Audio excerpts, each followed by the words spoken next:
Assalamualaikum warahmatullahi wabarakatuh. Selamat siang menjelang sore para hadirin sekalian.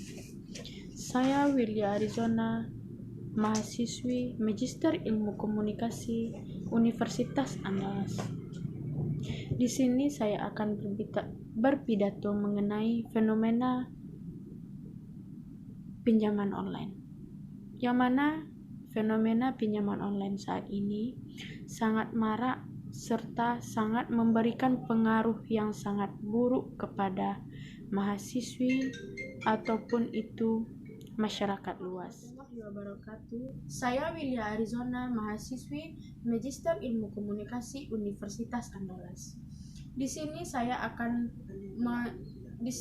akan berpidato mengenai fenomena pinjaman online.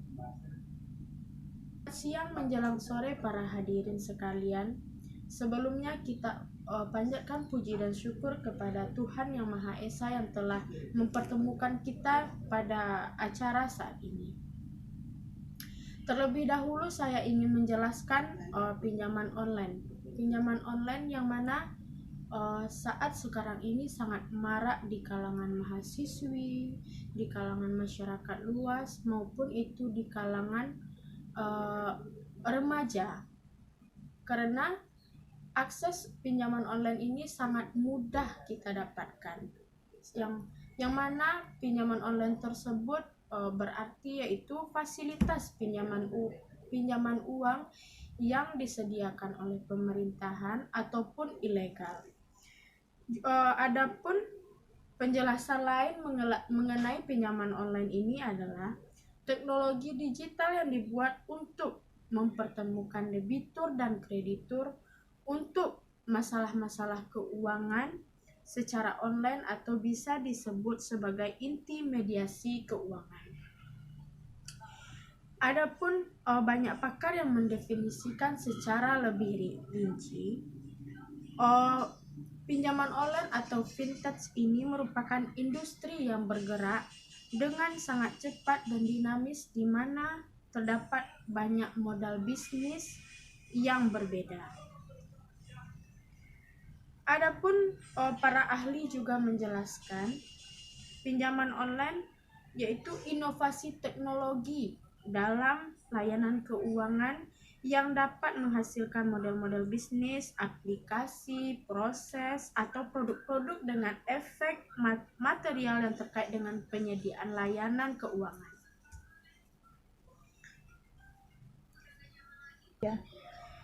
Pinjaman online juga dijelaskan di dalam Peraturan Bank Indonesia Nomor 19/12 PBI 2017 tentang penyelenggaraan teknologi finansial.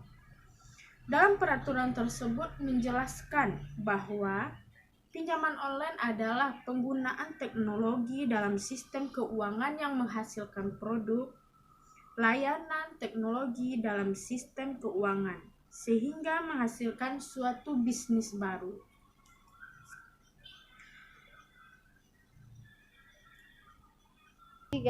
Adapun jenis pinjaman online ini ada beberapa jenis pinjaman online. Yang pertama, sistem pembayaran melalui pihak ketiga. Contohnya sistem pembayaran melalui pihak ketiga yakni online to offline, cross border atau biasa disebut AC, sistem pembayaran mobile serta platform pembayarannya menyediakan jasa seperti pembayaran bank dan transfer. Yang kedua, peer-to-peer. Di sini model platform yang mempertemukan pemberi pinjaman dan penerima pinjaman. Pada tipe ini biasanya menyediakan. Adapun jenis dari pinjaman online ini ada 3 macam. Yang pertama, sistem pembayaran melalui pihak ketiga.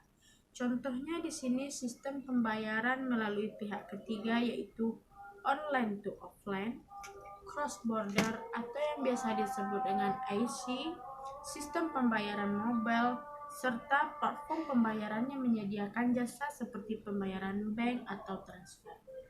Yang kedua, peer to peer. yang mana mempertemukan pemberi pinjaman dan penerima pinjaman.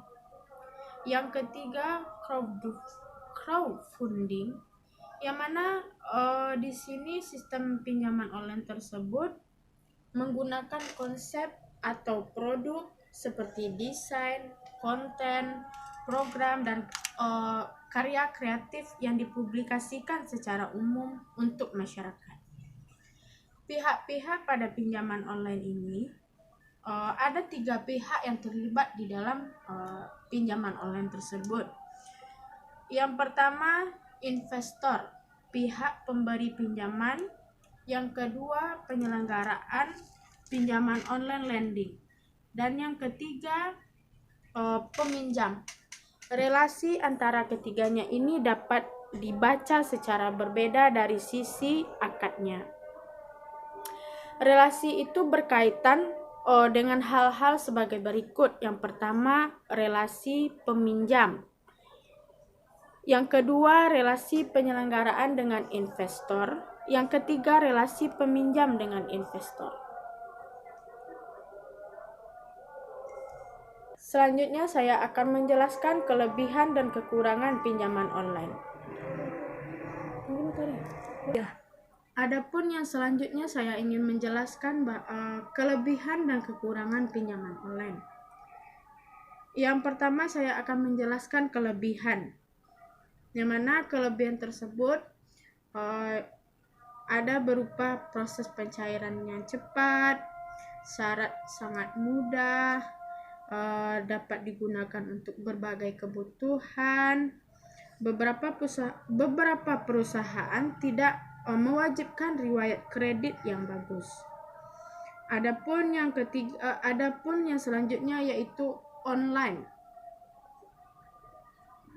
Adapun kelebihan yang lainnya yaitu online. Seluruh proses dilakukan secara online tanpa perlu kita bertatap muka secara langsung kepada peminjam. Yang selanjutnya, fleksibilitas tenor. Pinjaman online memperkenalkan tenor kredit 30 hari. Yang selanjutnya, plafon kecil. Bank jarang memberikan plafon pinjaman kecil, sedangkan pada pinjaman online plafon pinjaman sangat minim sekali. Yang selanjutnya, kelebihan dari pinjaman online tersebut yaitu tanpa kartu kredit dan tanpa jaminan. Untuk selanjutnya, saya akan menjelaskan kekurangan dari pinjaman online. Yang pertama yaitu nominal pinjaman yang kecil, tenor pinjaman yang pendek, bunga pada pinjaman online ini sangat tinggi, berbeda dengan bank atau perusahaan-perusahaan pemerintahan yang resmi. Pinjaman online ini memang ada juga yang berupa resmi, namun ada juga beberapa pihak yang melakukan pinjaman online secara ilegal. Risiko pencurian data di dalam pinjaman online ini sangat rawan sekali.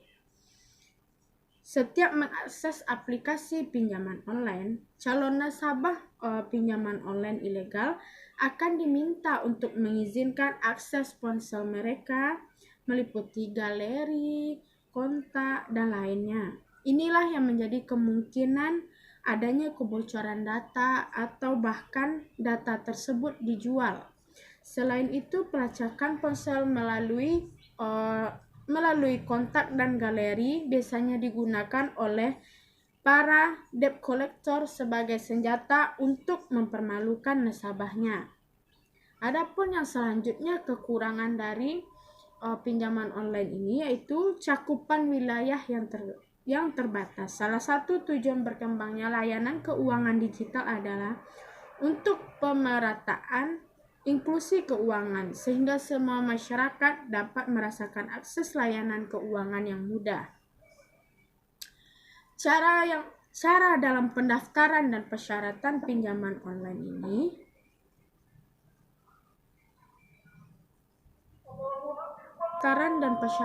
di dalam pinjaman online Yang pertama, unduh aplikasi pinjaman online.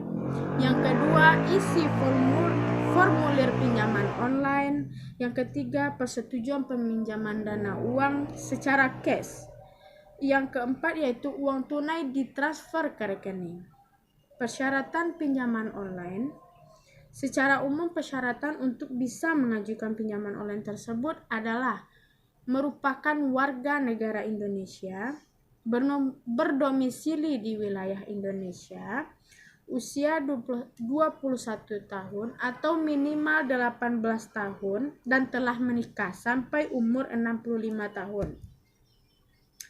Memiliki email pribadi, memiliki penghasilan, memiliki KTP yang masih berlaku, memiliki akun bank sesuai dengan KTP. Dokumen wajib yang harus dilaporkan kepada pinjaman online tersebut berupa bukti penghasilan, bisa slip gaji, rekening bank, ataupun rekening listrik, NPWP, dan pajak. Akun dasar hukum di dalam pinjaman online tersebut berupa layanan pinjaman berbasis online telah diatur dalam Peraturan Otoritas Jasa Keuangan Nomor 77 garing POJK titik 01 garing 2016 tahun 2016 tentang layanan pinjam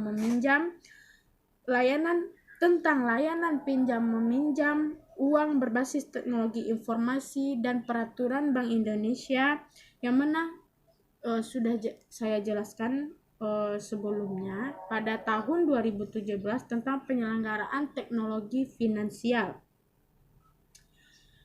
Landasan hukum pinjaman online. Di sini yang pertama yaitu kegiatan usaha. Penyelenggaraan dapat bekerja dengan penyelenggara layanan keuangan berbasis online sesuai dengan ketentuan perundang-undangan. Yang kedua, ketentuan besaran bunga dan denda keterlambatan. Yang ketiga, ketentuan mengenai hal ini biasanya telah tercantum dalam perjanjian antara pemberi pinjaman dengan penerima pinjaman. Yang keempat, perjanjian yang berlaku sesuai dengan POJK pasal 18 yaitu perjanjian antara pemberi pinjaman dengan peminjam yang dituangkan dalam dokumen elektronik yang setidaknya memuat nomor perjanjian, tanggal perjanjian, identitas para pihak, ketentuan mengenai hak dan kewajiban para pihak, jumlah pinjaman, suku bunga pinjaman, nilai angsuran, serta jangka waktu di dalam pinjaman online tersebut. Gugatan wan prestasi dan perbuatan melawan hukum atas utang debitur. Pada dasarnya peminjam berkewajiban membayar utang sesuai dengan perjanjian.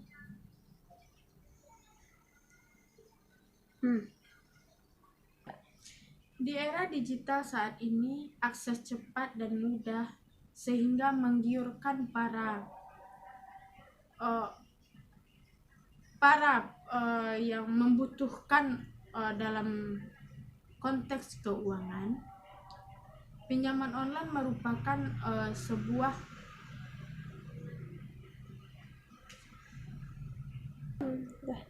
sebuah akses peminjaman uang yang sangat mudah untuk didapatkan. Selain cara mendapatkannya mudah, syarat-syarat yang harus dilengkapi pun sangat mudah untuk yang membutuhkan uang. Namun seringkali kemudahan dan kecepatan akses ini datang dengan risiko yang sangat serius. Pinjaman online sering menawarkan bunga yang tinggi dan biaya lainnya yang tidak jelas pada awalnya. Ini dapat membuat individu terjebak dalam lingkaran utang yang sulit diatasi. Selain bunga yang tinggi, perlu juga diperhatikan praktek penagihan yang agresif dari beberapa layanan pinjaman online. Banyak orang yang mengalami stres serta tekanan mental akibat ancaman penagihan yang berlebihan. Selain risiko finansial, penggunaan pinjaman online yang tidak bijak juga dapat mempengaruhi pola pengeluaran dan tabungan kita. Seringkali pinjaman online diambil untuk memenuhi keinginan yang sebenarnya bisa ditunda atau dihindari. Namun saya di sini tidak menekankan bahwa tujuan saya bukanlah untuk menghindari penggunaan pinjaman online sepenuhnya. Terkadang mereka dapat menjadi solusi praktis dalam situasi darurat atau mendesak. Yang perlu kita lakukan adalah memastikan bahwa kita berurusan dengan layanan yang terpercaya dan transparan, serta memahami sepenuhnya konsekuensi dari pinjaman yang kita ambil. 3. Terima kasih, sekian dari saya. Mari kita menjadi pengguna yang cerdas di dalam menggunakan layanan pinjaman online dengan pemahaman dan pengelolaan yang hati-hati terhadap risiko dan konsekuensi dari peminjaman tersebut. Salam keuangan yang bijak dan berkelanjutan.